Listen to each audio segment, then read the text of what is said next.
con Cristo Jesús, la esperanza y la luz que necesitas en tu corazón. Vive con Cristo, vive con esperanza.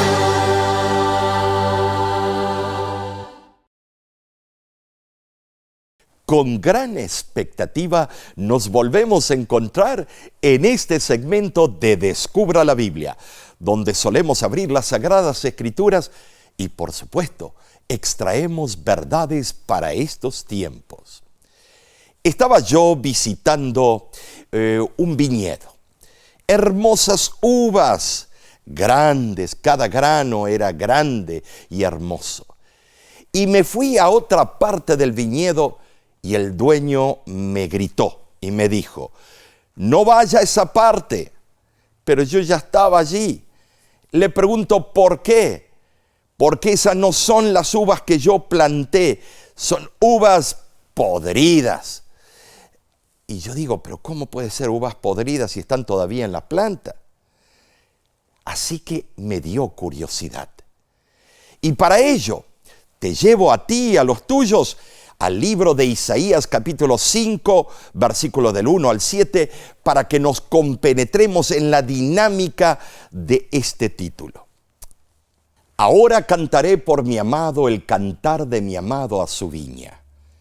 Tenía mi amado una viña en una ladera fértil. La había cercado y despedregado y plantado de vides escogidas. Había edificado en medio de ella una torre y hecho también en ella un lagar, y esperaba que diese uvas, y dio uvas silvestres. Ahora pues, vecinos de Jerusalén y varones de Judá, juzgad ahora entre mí y mi viña. ¿Te das cuenta, amigo? Esto es algo relevante, impresionante. Cómo Dios compara su pueblo, su amado pueblo, con esta viña, y nos da un simbolismo que se aplica en estos tiempos. Pero sigamos leyendo. ¿Qué más se podía hacer a mi viña que yo no haya hecho en ella? ¿Cómo, esperando yo que diese uvas, ha dado uvas silvestres?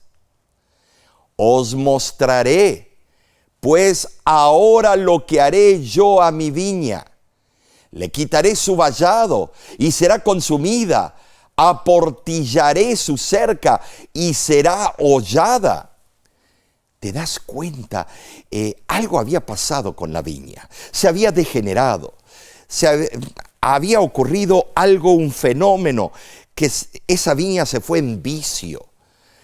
Vemos nosotros los resultados. Y aquí está explicando en forma minuciosa la condición de un pueblo que tenía el gran beneficio de ser parte de la viña del Señor.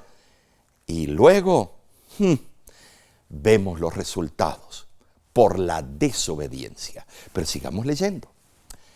Haré que quede desierta, no será podada ni cavada, y crecerán el cardo y los espinos, y aún a las nubes mandaré que no derramen lluvia sobre ella. Ciertamente, la viña de Jehová de los ejércitos es la casa de Israel, y los hombres de Judá planta deliciosa suya. Esperaba juicio, y he aquí vileza. Justicia, y he aquí clamor. ¿Sabes? Y yo también tengo una viña plantada en mi casa. No es muy grande. Lo tenemos para tener algunos racimos de uvas en cada temporada. Pero, estimados, lo mismito que describe aquí, yo lo veo con esa pequeña viña que tengo. Oh, señores, esas parras que tengo.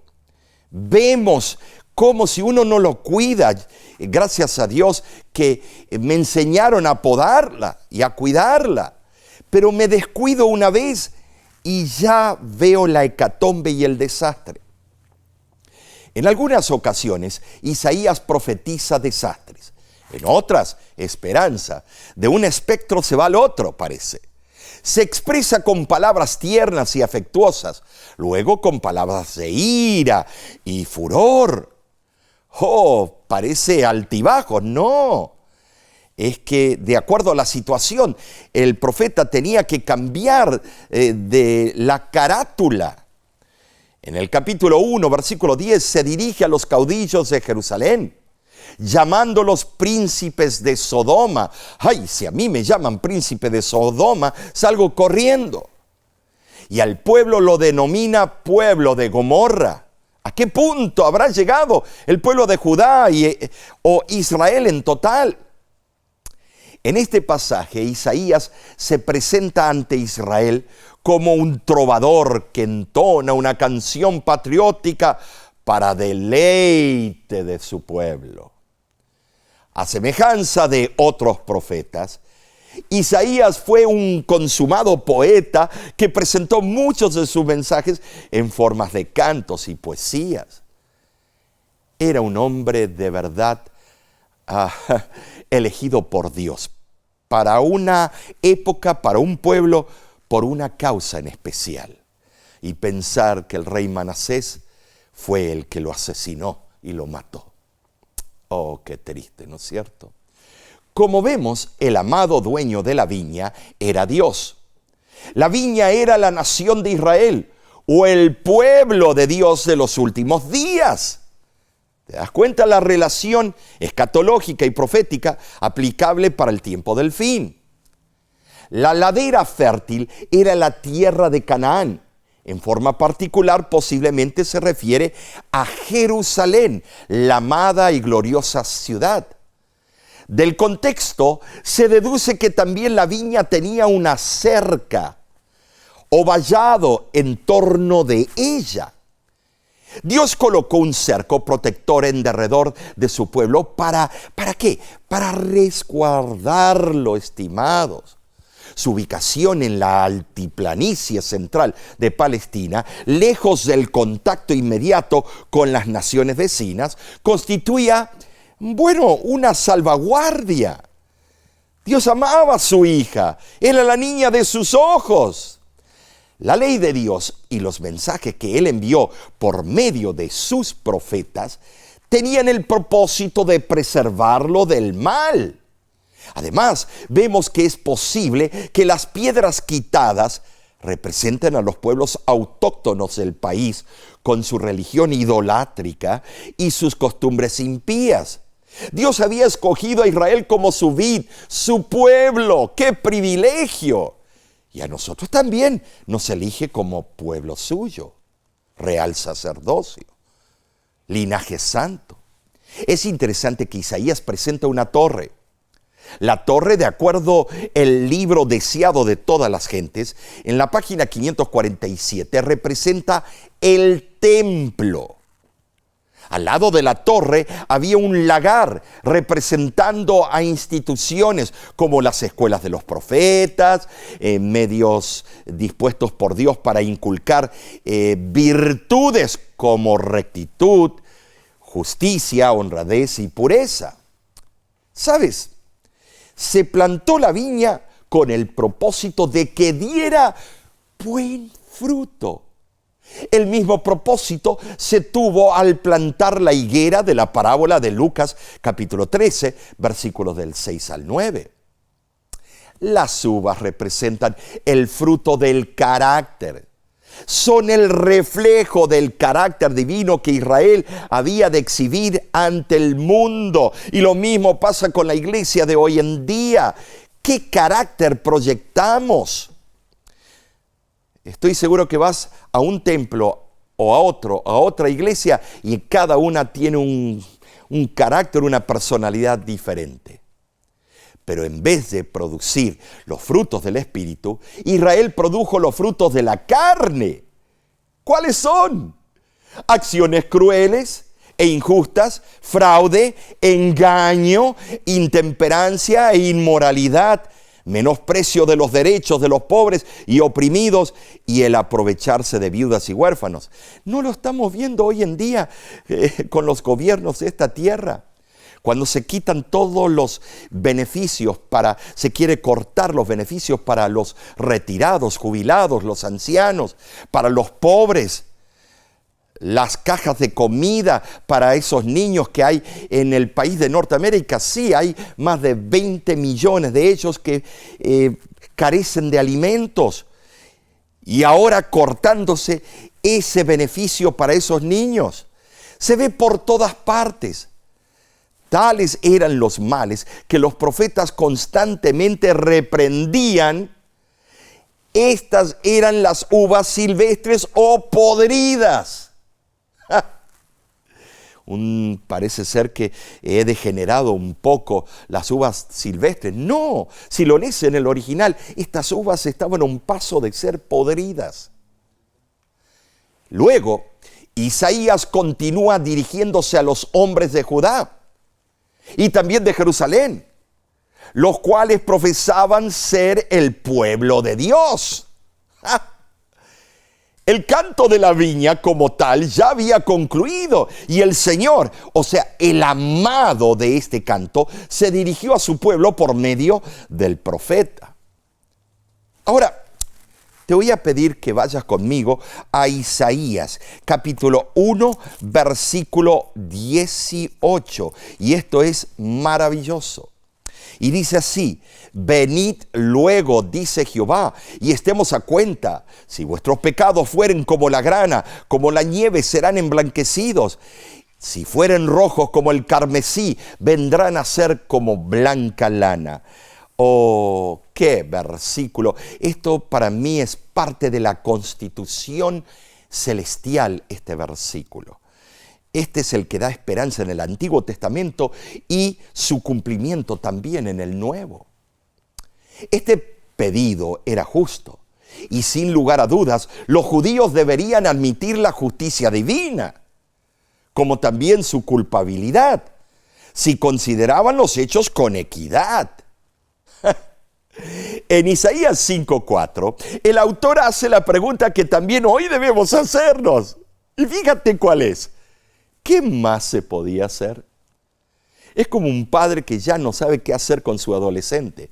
¿Qué más puedo hacer por este muchacho, este pibe, este chamaco, este cipote? ¿Qué más puedo yo hacer?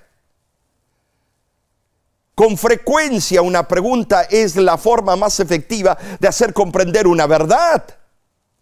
Mediante esta penetrante pregunta, Isaías deja en claro que el Señor ha hecho todo lo posible en favor de Israel de antaño y también de su pueblo de los últimos días. Ha hecho todo lo posible. ¿Qué más puede hacer el Señor por la iglesia de hoy? Tiene todo, tiene el Espíritu de profecía, la Biblia, tiene todo en sus manos y seguimos tercamente desafiando, dudando en sus doctrinas, dudando en el poder profético, dudando en los estandartes del pueblo de Dios. Es más, burlándonos. El Señor ha hecho todo lo posible en favor de Israel. Amigo, le proporcionó todo lo necesario para que desarrollara un carácter que se pareciera al carácter divino. La culpa del fracaso solo podía tenerla Israel mismo, solo nosotros, solo el pueblo de Dios que está viviendo en los últimos días. Si fracasamos es nuestra culpa, no la de Él. Hoy en día solo tú y yo tenemos la culpa. ¡Qué triste! Dios quitaría su mano protectora sobre su pueblo para permitir que sus enemigos la saquearan y lo esparcieran en la diáspora. Como resultado de la transgresión, la viña habría de convertirse en un sitio desolado. Y lo mismo puede ocurrir con nosotros hoy en día. Esto es algo serio, mi hermano, mi hermana. Me hace temblar esto a mí. ¿Sabes? No fue Dios quien destruyó a Israel, sino que Él le retiró su protección. y permitió que entraran los enemigos externos a causa de la desobediencia. Cuando yo veo la viña del Señor y las discrepancias teológicas que existen, cómo se ataca a principios básicos y se trata de introducir una nueva y mejorada religión, una nueva y mejorada música, una nueva y mejorada forma de vestirse para ir a la iglesia. Pero sabes, yo veo que en la liturgia del cielo, los que van a ir a adorar a Jehová tienen una vestimenta que Él les hizo y les pide que se pongan. Pero nosotros vamos a llegar al cielo y le vamos a decir, yo voy a ir a adorarte, pero voy a ir en short. Yo voy a ir a adorarte, pero en traje de baño o en bikini. ¿Quién soy yo para porfiar, para ponerme del tú por tú con Dios? Nos estamos presentando delante del Rey de Reyes. ¿Sabes? No fue Dios quien destruyó a Israel. Amigo que me escuchas, sino que Él retiró su protección y permitió que entraran los enemigos. ¿A causa de qué? De la testarudez, la desobediencia. Ahora te invito a que leamos Isaías capítulo 10, versículos 5 y 6. Y dice así: Oh Asiria, vara y báculo de mi furor, en su mano he puesto mi ira. Le mandaré contra una nación pérfida y sobre el pueblo de mi ira le enviaré, para que quite despojos y arrebate presa y lo ponga para ser hollado como lodo de las calles. Esto me hace temblar. Dios puede hablarte con tanto amor, pero cuando lo colmas, le llegas a un punto que nos hemos burlado tanto de Él. Él habla de esta manera y tú no quieres conocerlo a Dios de esa manera. ¿Por qué no lo aprovechas mientras sobreabunda la gracia? Mira, hermano, hermana, si una viña ha de producir buen fruto, es necesario que se la cuide. Si no, ¿sabes? Si no se la cultiva bien, si no se la poda, finalmente se deteriora y se convierte en un lugar desolado. El que ocurra la cesación de la poda y de la cavadura correcta indica la supresión de los medios proporcionados por Dios para el cultivo moral y espiritual. ¡Qué triste condición! Una vez la viña fue floreciente, pero se convirtió en un lugar desértico y abandonado. Al final, en vez de uvas, solo produjo espinos y cardos. El cielo le negó su bendición. La tierra se tornó árida y estéril. Notemos que Dios es quien imparte vida y bendición. Cuando retiene sus bendiciones, se produce la desolación y la muerte. Como ves, Dios no deja ninguna incertidumbre en cuanto al significado del mensaje que dirige. La aplicación específica de este mensaje a la nación apóstata recuerda la incisiva reprensión de Natán cuando le dijo a David en 2 de Samuel 12:7: Tú eres aquel hombre. Y el severísimo reproche de Jesús cuando le dijo a los judíos en Mateo 21:43: el reino de Dios será quitado de vosotros y será dado a gente que produzca los frutos de él. Todos profecías para su tiempo, pero para el tiempo del fin. Qué triste condición. Ahora, aunque la misión de Isaías estaba dirigida en primer lugar al reino de Judá, algunos de sus mensajes se aplicaban igualmente al reino de Israel. La parábola de la viña correspondía a Judá en primer término, pero el mensaje de reprensión y la advertencia del inminente desastre eran tanto para Israel como para Judá y como para nosotros hoy en día. Es interesante que frecuentemente se emplea el término Israel para designar a Judá. Pero Isaías mencionó tanto la casa de Israel como los hombres de Judá. Esto parece indicar que el mensaje se aplicó a ambas naciones. Si en este pasaje Israel se refiere al reino del norte, esta profecía fue pronunciada antes del 722 a.C., cuando el reino cayó.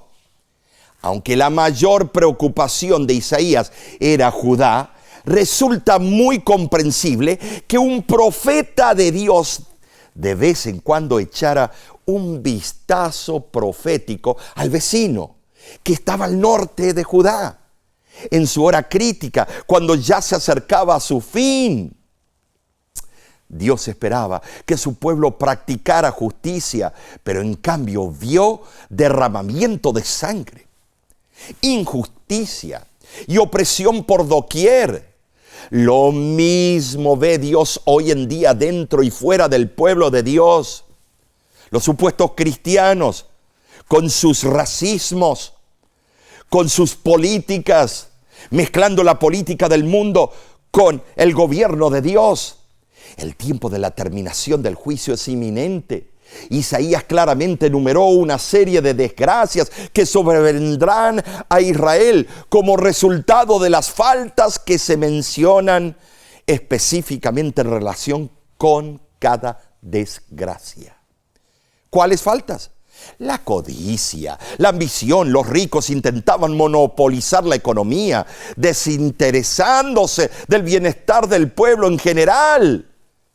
Se preocupaban exclusivamente de sus propios intereses. Ni siquiera les importaba si los pobres desaparecerían por completo. La situación rápidamente se acercó al punto en que los pobres perdieron lo poco que les quedaba y solo los acaudalados se beneficiaron con los productos de la tierra. Ahora me pregunto, ¿está ocurriendo esto hoy en día? La humanidad es necia. Los que pecan habitualmente demuestran que no son sabios, sino necios. El pecado paga dividendos, pero no de prosperidad, no de paz y honra, sino de ignominia, angustia, muerte. Podemos caer en el mismo error del pueblo de Israel y de Judá. Ellos persistieron en su impiedad, revelaron su total falta de razón y obediencia, con lo que se acarrearon su propia destrucción. Fueron destruidos porque les faltó conocimiento, porque desecharon el conocimiento. Oseas 4:6 así lo afirma. Lo mismo nos puede ocurrir a nosotros. Lean conmigo del libro de Profetas y Reyes, página 14, y dice así: con corazón paternal Dios soportó a su pueblo, intercedió con él mediante las misericordias que le concedía y por las que les retiraba. Con paciencia les señaló sus pecados y esperó que le reconociese. Envió profetas y mensajeros para instar a los labradores a que reconociesen los derechos de su Señor. Pero en vez de ser bienvenidos, aquellos hombres de discernimiento y poder espirituales fueron tratados como enemigos.